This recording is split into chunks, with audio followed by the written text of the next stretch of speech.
Hey CHW fans and Facebook friends, it's Nikky Chance here with my brand new talk show, Full House. And today, my first guest is none other than the CHW original, Swede Savard. That's me, and thank you very much for having me on your show. The first episode, I have to say I like the set. It's pretty cool. Well, we're going to get into a few questions. Well, we already know a lot of personal stuff about you. We know you're from Pittsburgh. We know that you have relationships with people in CHW, like Matt Rage, a friend of yours, Miniac, your wife. Of course, there's Rick Roberts, your trainee. Is there any other things that I'm missing here? I guess, like I said, I got into the wrestling business. It was 2007. I actually was trained by WWE legend The Mountie, otherwise known as Jacques Rougeau. And I think his school was pretty good. It's a good place to go learn the basics. You learn how to fall, you learn how to sell, and it really teaches you how to work the crowd and be charismatic and all that stuff. And About how long were you working on that? I started training in 2007, and it wasn't until mid-2008. I trained there about a year and a half, actually. And for some of our young fans watching, do you think it's important to have learned what you learned from them? Oh yeah, definitely.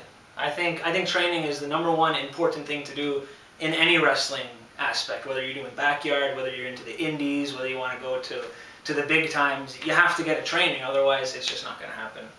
So let's skip ahead a couple of years now to the beginning of CHW. Obviously the four originals being yourself, Swede Savard, Miniac, Matt Rage, and Jesse the Bruiser Bedard. What do you think about CHW then compared to CHW now, 5 seasons later?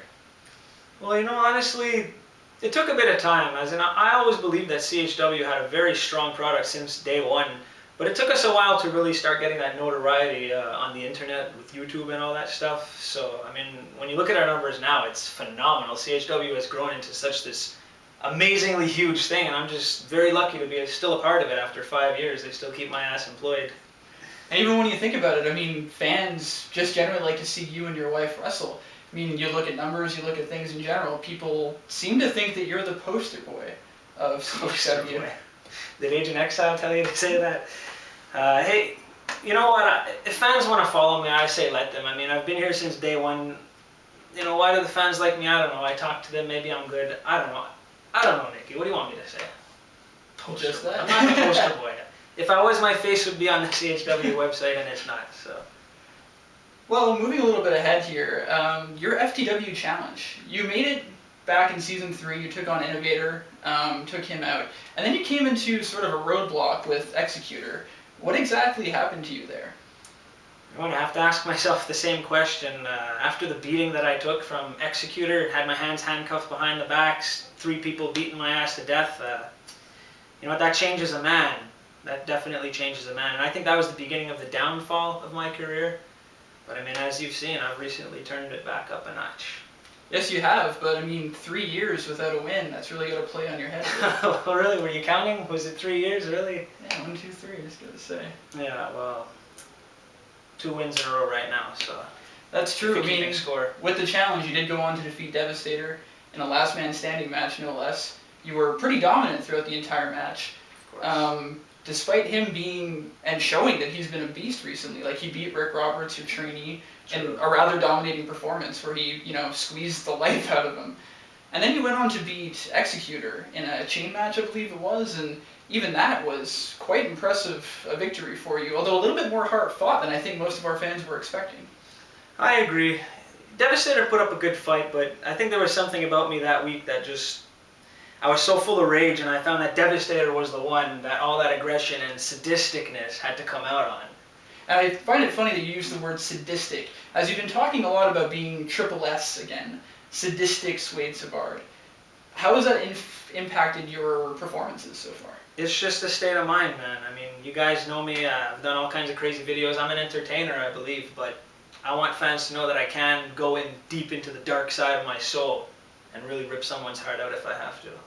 And speaking of things that are sadistic, I see that you're wearing your wife's hat, Miniac hat. Yeah. She was recently in a barbed wire match with Eliza Raven, one of the hardest fought matches I think I've seen between any wrestlers, nevertheless the women in CHW. How is she doing, first off, and second off, what did you think of the match?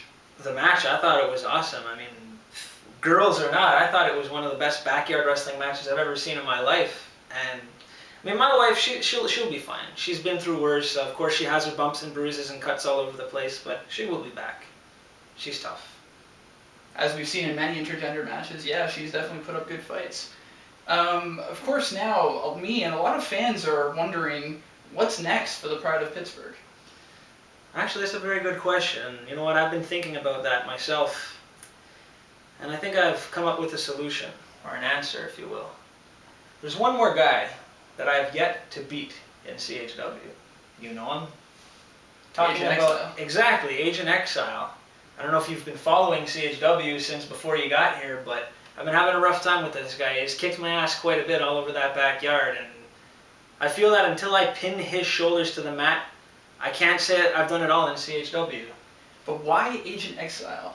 To me, doesn't that seem sort of against the grain right now? I mean, you have a huge momentum boost right now. Going after the CHW title should just be the thing you're going at right now. Yeah, don't worry. The CHW Backyard title will come. It is in my agenda to get my hands once again on that prestigious belt. But you know what?